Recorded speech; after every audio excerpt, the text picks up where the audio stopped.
Pemerintah wacanakan akan membiayai partai politik sebesar 1 triliun rupiah dari dana APBN. Wacana ini mengejutkan Wakil Presiden Yusuf Kala. Ia menilai 1 triliun terlalu besar dibandingkan dana parpol yang diterimanya dulu. Menteri Dalam Negeri Cahyokumolo mengajukan wacana pembiayaan partai politik sebesar 1 triliun rupiah yang didanai anggaran pendapatan dan belanja negara.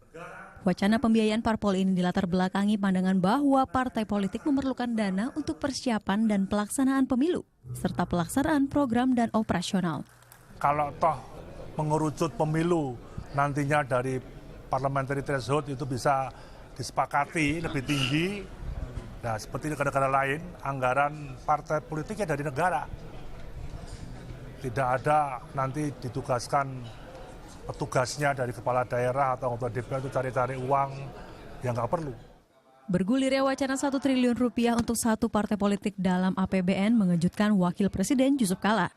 Wapres Kala menilai anggaran tersebut jauh lebih besar dibandingkan saat ia memimpin Golkar dulu. Padahal biasanya dana bagi parpol hanya digunakan untuk mengurus masalah administrasi.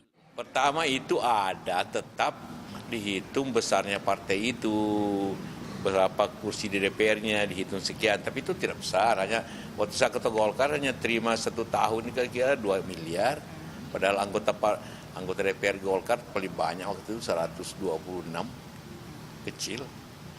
Apalagi partai kecil masa sama partai besar. Sementara itu, Wakil Ketua DPR RI Fahri Hamzah mendukung upaya pemerintah mendanai partai politik melalui anggaran APBN. Langkah ini dinilai mampu memberantas korupsi hingga ke akar. Sekarang kita mau milih yang mana, sebab kalau Anda mau korupsi itu hilang, di antara tempat korupsi itu harus dibabat habis adalah pada politik. Dan kalau kita tidak mengatur keuangan politik ini, maka seluruh politisi itu akan mencari uang untuk kepentingan politik. Fahri menambahkan sistem pendanaan partai politik serupa telah dilakukan sejumlah negara di dunia. Di Eropa Barat, partai politik dibiayai penuh oleh anggaran negara.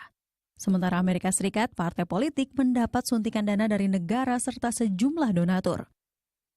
Tim Liputan melaporkan untuk